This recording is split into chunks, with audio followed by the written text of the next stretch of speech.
Hello creatives, welcome back to my channel. I'm Angela, a graphic designer and an illustrator. Today, we're going to be illustrating with a pen tool, but not just the pen tool. We're going to use some other tools to help us. I'm going to show you a few tips with the pen tool to make it a bit easier for you all. We're going to illustrate the ultimate coffee bar. I don't know about you, but I love coffee. I have one right here.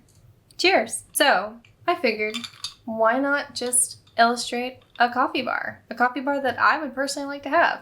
Grab your beverage with me and let's illustrate a coffee bar. I have a reference photo for this, by the way. It comes from Instagram. Here is our reference photo here.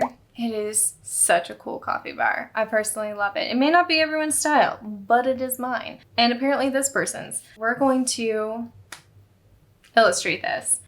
I have a 11 by 17 inch artboard here, which is your basic poster size. So I can have this post up on my wall whenever I want. And you can too, with whatever you decide to illustrate here. I'm just using this as a reference photo. And you guys are more than welcome to join illustrating with me. Yours doesn't have to look exactly how mine looks. It doesn't have to be the same colors even. You can change the colors. It's completely up to you. We're gonna start with the pen tool. I have a whole playlist for the pen tool. If you want to go and check that out after this video, some really good bits of information there. With Illustrator, they did bring out grids and guides. Those grids and guides are on the third icon on the right toolbar. It's the precision one. For this, you can have your grids, your guides, and your rulers all displayed here. I'm gonna change the color of my guides because I think that would be really cool. I want it to be kind of within the color range of what we're going to be working with today. For your grids and guides, they can be put on angles. So I'm gonna pull some guides because our vanishing point is way over here off the photograph. So add some guides to make it easier on ourselves to figure out where we're going. We can go into the properties panel and we can change this. I'm gonna change that to maybe a 15-degree angle. How about that? 350. That seems to be a good angle. Let's grab another guide. So there's our vanishing point. It's going along the lines of the bar itself from the table, and then we're gonna do the shelves as well. We have our guides laid out. If you are not well versed in guides, that is okay. These guides will help us to know where we're going and at the correct perspective. So, pen tool, we're gonna use it. I'm just gonna pick a mid-range brown to use. You can also go down into your sliders and make this a little bit easier on yourself. Basically, all we're going to do is add some dots. Dot here, dot here, dot here, dot here, and dot here and there to close the shape. Always end with the same end point that you started with to close your shapes. I'm gonna use my point selection tool to pull these points more into place. And we have a tabletop. Next is going to be the bar. I'm gonna go from white and just add a touch of gray to it to make our bottom of the bar area here. This one, again, very simple. Pen tool, dot, dot, dot, dot, and close the shape with the first endpoint that you did. I was not very careful. That's okay, because I'm gonna pull a vertical guide here to help me. My point selection tool, which is the second icon. Click on the shape, click on the points, and drag them into place. Double tap out to deselect. And we have the beginnings of our coffee bar. Unlock my guides in the precision panel. Uncheck that little lock box where it says all guides. And I'm going to select this guide. Did you know you can duplicate them? You can. I'm going to duplicate this one. And I'm going to move it up. And instead of this being on a 300-degree angle, let's try 280. Too far, 285. Yep, that looks good. Choose mid-tone brown color. Pen tool as always. We are doing this on a separate layer. There's our layer. I named it bar for coffee bar. Now I'm gonna take that mid-tone brown and let's create the shelf over here. Dot, dot, dot, dot, and dot. I'm gonna pull a vertical support just to help me out. Let's pull these dots into place. And you can select multiple points by tapping and holding onto your touch selector and moving them at the same time. So we have a tabletop, we have the front of the drawers, and we have a shelf going over here. We're not going to draw the walls because we're going to do shadows for that. Let's do these other shelves, white ones. We're going to do those. Again, with just the slight gray color that I have made. So you can do this with just using the rectangle shape tool, but we're trying to get better at the pen tool here. Let's follow our reference point here. And then to save ourselves some time, we can duplicate that shelf by selecting it, pressing the double pages, bringing this all the way up. This is not on the same angle because as you go up in perspective, the angle then changes based on where your viewpoint is. Choose these 2 points by holding down our touch selector, move them up slightly. We elongate this till it's off the page. And we have 2 more shelves. Bases are going to be a bit darker in color, but not by much. Tap all the way off here, off the page, and then close the shape by going right back to our original endpoint. Let's pull this into place. You can also just nudge it up into place using the selection tool instead of using the direct selection tool. And this actually gets smaller as we go further off the page. There we go. Shelf number 1 and shelf number 2. Now these shelves are going to have something on them. Let's fill in the space. I have a coffee machine right here. It's pretty much made up of squares, and I also have cylindrical items and rounded square cylindrical items here. Lots more squares happening in different spots as well as cylinders. So let's fill in our squares. Keep in line with our perspective here. Always remember to close your shape with the original endpoint that you started with. This one goes off the page. For the coffee machine, I have quite a few angles here, so I'm going to duplicate this first guide that we had made to help with the angle of this. As this progresses on, I'm going to make this a little bit more of a steeper angle like so. When you come from a vanishing point outwards, everything looks like it's getting bigger the more it's going outwards, and smaller the more it's going inwards. Duplicate these guidelines twice. Some vertical supports here as well. Let's create this coffee machine. All right, so coffee machine. There we go. Once you have your shape, we can then increase the size of it to fit better in the space here. We have our little coffee machine going here. There's also a scale here. For the scale, instead of using the pen tool, we can use our rectangle tool to draw out a square. You can pull in this little rounded edge here. It will round out the corners for you. Let's pull this into perspective though, using our point selection tool, selecting multiple points, shifting the perspective into the perspective that works for the space. With illustrating from a reference photo, get your shapes down first. Whenever we see a photograph or an image and we want to recreate it, it's all about shapes. This one has a disc at the bottom and then a cylinder on top. Create the cylinder here, keeping in mind our perspective. This one I'm going to tap and drag. Only use tap and drag with curves or convex curves. For the straight lines, you use just the single tap. There's our cylinder. And you can do discs one of 2 ways. You can do it with 2 points or with 4, whichever one is easier for yourself. And then I'm going to duplicate this one on top. Shape build these 2 together. Shape Builder is under the Combine Objects toolbar over here.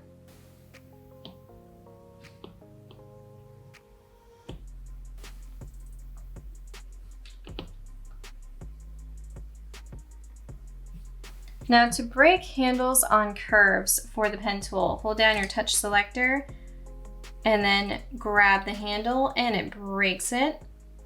If we were to create this bar in the back here, this little metal hanging bar, we tap and dragged, and then we accidentally tapped and we're like, oh my gosh, no, my point. It's the wrong kind of point. Instead of having to delete it, it's okay. Double tap on the point you just made with the pen tool selected and it turns it into the type of point that you need it to be. Whoop, I just did it again. Again, double tap it. It will turn it into the point that you need it to be. You can also use your point selection tool, select the point and change it into whichever style point you want, whether you need it to be a blunt endpoint or a workable endpoint or an endpoint with handles. Anything that you do can be undone. Anything that you mess up can be fixed. And for stacking order, let's just take it down. That bar is a bit thick, so let's decrease the size of it a little bit here. Keep it in perspective, and then we can move on to a little bit more of the details, because it's always in the details when it comes to stuff like this. Let's add some cups. Oh, look at these cups. Wow, these cups are really quite fascinating, aren't they? So we got some cylinders, and we also have some double stack cylinders here. So here is our base pen tool. We could use the sphere shape tool, but we're gonna use the pen tool. Start with the simplest of cups to make sure our bottoms here are round enough for the perspective. For the sake of time, I'm going to duplicate them.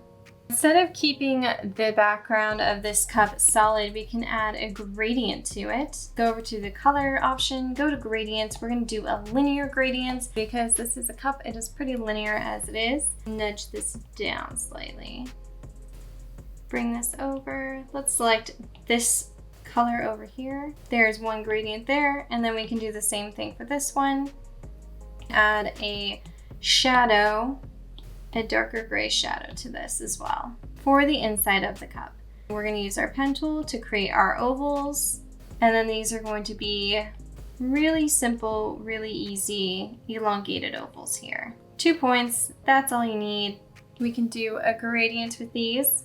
Linear gradients, but instead of it going side to side, we're going to have it go up. That one's going to be the white color, and we can have this beautiful gradation going on here. We can duplicate that for the other cup.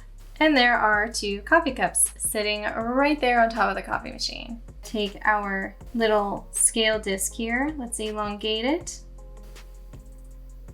Select our multiple points. Let's lessen the skew on this and get it in the right perspective.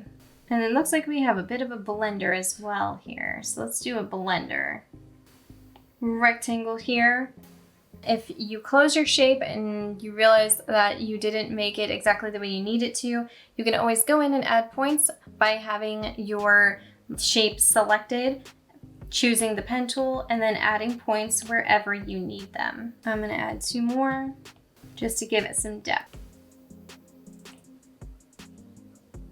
For anything that requires rounded edges, like we have been doing, you can always start with creating a square within your perspective with the pen tool, placing dots and connecting them. Select the direct selection tool or the point selection tool. Pull these little circles until it rounds off the edges into the amount that you need it to. So I added a few more squares here for the background, for the prints and stuff like that, and this big massive cutting board that they have here. On the back bar here, there what looks to be a rounded bracket that has a ball. So we're going to illustrate that and select our pen tool. Pretty much everything in here is going to be made with the pen tool. We're going to go from straight to curve to straight to curve. Start with a blunt endpoint, going up into a curve, down into a curve, and I'm pulling this horizontally up to a blunt endpoint. We repeat that for over here. With these workable endpoints, I am pulling them horizontally instead of up and down because it'll create kind of like a rolling hill type of look. Let's go in and fix the curves since I didn't pull them as much as I needed to. When it comes to curves, if you have one point that does the top or the bottom of the curve, or as we call the hill or the valley, like we have here, instead of selecting one handle and pulling that only, you can tap and drag to any direction until your point selector looks like this, and you can drag it out and it does both of them for you at the same time, which is so handy and saves you a lot of time. And we're gonna do the same thing for the bottom here as well. This one went a little too deep. Have our shape, let's put it in place. Since we did the cups before, we can duplicate them across everywhere. That way we don't have to keep creating cups. Grab our cup and its inner shadow. I'm gonna group them together. Let's duplicate them and put them everywhere. We got a cup up here. We got 2 cups up here actually. We have 2 more cups, 3 more cups? 3 more cups to create. Take this cup, we're gonna duplicate it over, bring it over here. This one has a extra top to it. Take this, duplicate it, bring it up. I'm gonna squash it a little bit and make it a bit wider and set it on top.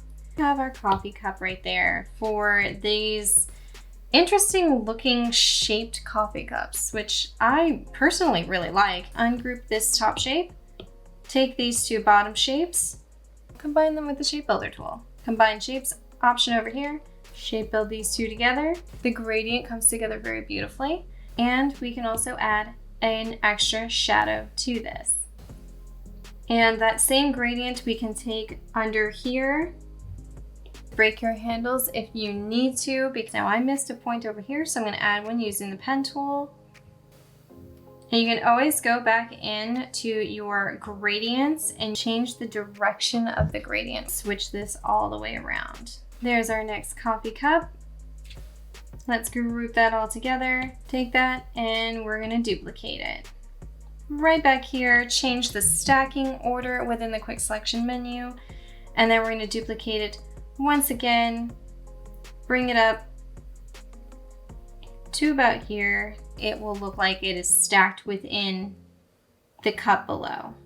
There we go. This is looking more and more like a coffee bar the more we mess with it. So we end up with something looking a bit like this. When it comes to things like these 2, where it looks like it's going to be see-through, you can take down the opacity of these within the quick selection menu, and it helps with the creation of these items. This one looks like it has a cylinder in the center of it.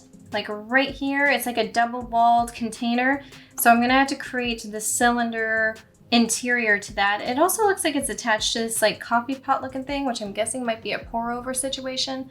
Not entirely sure. Plus there is a bucket and a tamper and something else here that I'm not particularly well versed in, but it looks like a puck. It might be a puck, so we'll see. We have a few things to do here. There's also coffee beans in this little thing over here. And let's create that coffee pot. Now, coffee pots have rounded edges.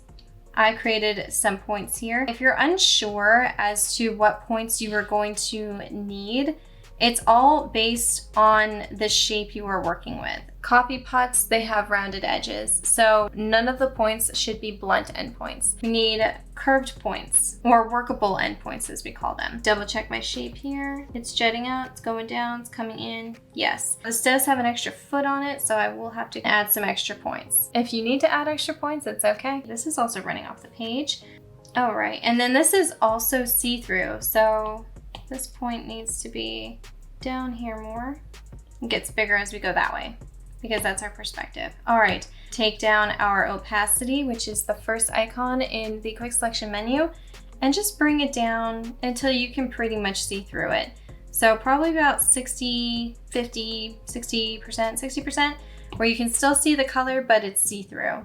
And then there's a few other things that go with this coffee pot, pour over pot type situation. There's not a lot of information left here in this picture for it, but there's this massive bucket in our way. You see this thing?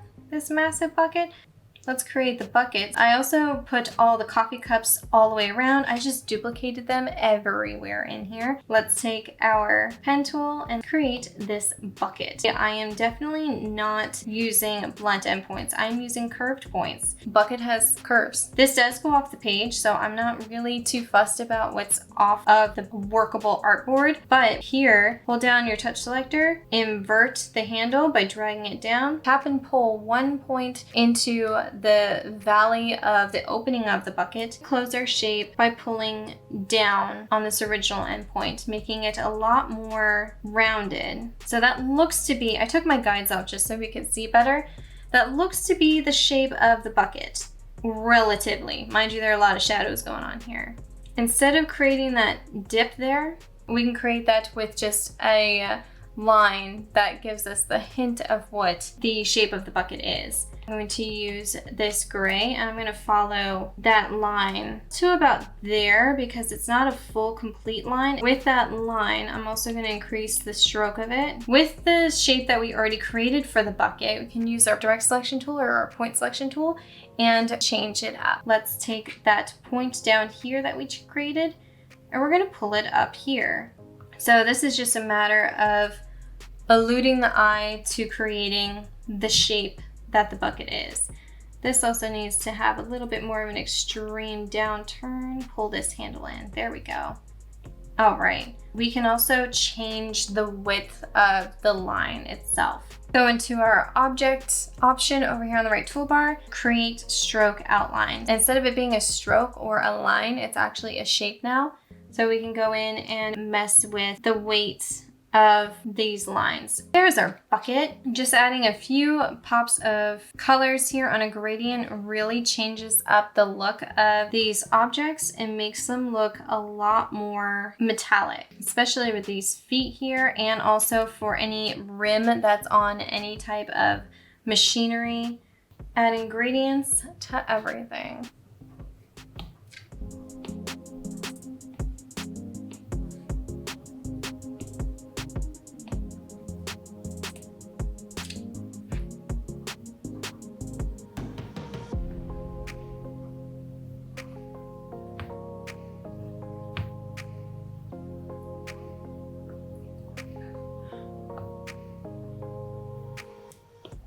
You need a gradient and you don't have one and you don't want to create a brand new one, all you need to do is select something you already have a gradient on and pull from that. It will transfer it over to your new shape. And there is our ultimate coffee bar. You can get to this type of look using gradients, the pen tool, and all of its handy dandy custom tricks, as well as using shape tools to help you and grids and guides for your perspective. I hope you all enjoyed this video. Go ahead and give this video a thumbs up if you liked it. Subscribe if you haven't already. I will see you all in my next video. See you soon, creatives.